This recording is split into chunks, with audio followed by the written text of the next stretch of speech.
Hi everyone, welcome back to Knowledge is Power. Today's topic is Julius Caesar का early life और उनकी achievements की detailed कहानी।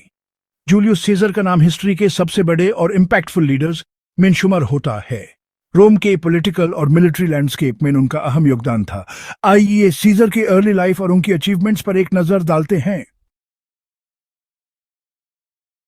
Early life of Julius Caesar. Julius Caesar का जन्म the 12th of July 100 BCE को एक patrician family में हुआ था। उनकी फैमिली काफी पुरानी और रिस्पेक्टेबल थी, लेकिन फाइनेंशियली स्ट्रगल कर रही थी।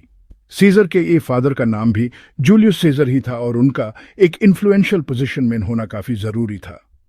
लेकिन जब सीजर सिर्फ 16 साल के थे तभी उनके फादर का देहांत हो गया और इस वजह से उन्होंने अपने फैमिली और पॉलिटिकल करियर की जिम्मेदारी अपने कंधों पर उठाई।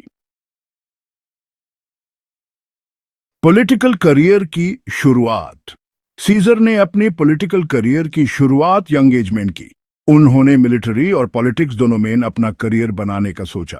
पहले वो रोम के अली किंग निकोमेडिस इफोर के कोर्ट में गए और वहां अपने पॉलिटिकल कॉन्टैक्ट्स और इन्फ्लुएंस बिल्ड किया। फिर अनहोन मिलिट्री सर्विस ज्वाइन की और वहां अपनी ब्रेवरी के लिए सिविक क्राउन का अवार्ड भी जीता, जो कि एक बहुत बड़ा हुनर माना जाता था। सीजर ने अपनी लीडरशिप और शक्ति से काफी लोगों को अपने पक्ष में कर लिया और रोमन सीनेट में भी अपनी पोजीशन बना ली। पॉम्पी और क्रासुस के साथ उनका फर्स्ट ट्रायम्विरेट अलायंस बना, जिसने उन्हें और भी पावरफुल बनाया और रोम की पॉलिटिक्स में उनकी पकड़ मजबूत कर दी। मिलिट्री अचीवमेंट्स और गॉल की कॉन्क्वेस्ट। एक और बड़ी अचीवमेंट थी सीजर का गॉल की कॉन्क्वेस्ट। 58 BC में उन्होंने अपना सबसे फेमस मिलिट्री कैंपेन स्टार्ट किया और फ्रांस, जो उस समय गॉल कहलाता था, उसे जीतने का टारगेट रखा। इस कैंपेन में उन्होंने कई बैटल्स में अपनी सुपीरियर मिलिट्री टैक्टिक्स और लीडरशिप दिखाई।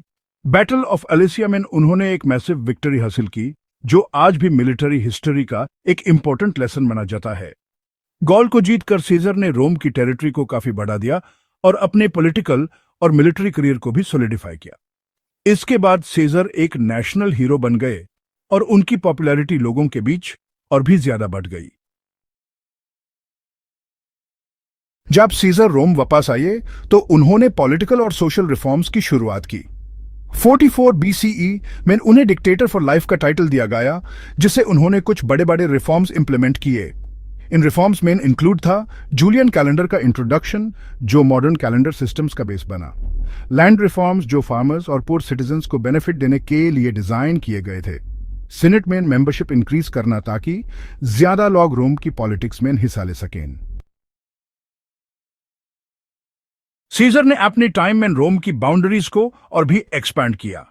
गॉल के कॉन्क्वेस्ट के अलावा उन्होंने अपना इन्फ्लुएंस इजिप्ट और एशिया माइनर तक एस्टैब्लिश किया। इजिप्ट में उनका क्लियोपात्रा के साथ अलायंस फेमस है, जिसे उन्होंने पॉलिटिकल और इकोनॉमिक बेनिफिट्स रोम के लिए सिक्योर किए। जूलियस सीजर की लेगेसी और उनका इन्फ्लुएंस उनकी मौत के बाद भी चलता रहा, लेकिन उनकी इंक्रीजिंग पावर और डिक्टेटरशिप से कई लोग नाराज भी थे। 44 BCE में आइडिस ऑफ मार्च के दिन कुछ सीनेटर्स ने मिलकर उनका असैसिनेशन किया। सीजर की मौत ने रोम के पॉलिटिकल सिस्टम में एक टर्निंग पॉइंट एस्टैब्लिश किया और इवेंचुअली रोमन एम्पायर का फाउंडेशन लेट डाउन किया। आज भी सीजर को एक ग्रेट लीडर, रिफॉर्मर और मिलिट्री जीनियस के रूप में याद किया जाता है। उनकी लाइफ और अचीवमेंट्स हमेशा के लिए हिस्ट्री की पेजेस में अमर हैं और उन्होंने दुनिया को एक नई लीडरशिप और विजन का मॉडल दिया। If you got some value from this video, then don't forget to like, share and subscribe to our channel. Bye bye. See you in next video.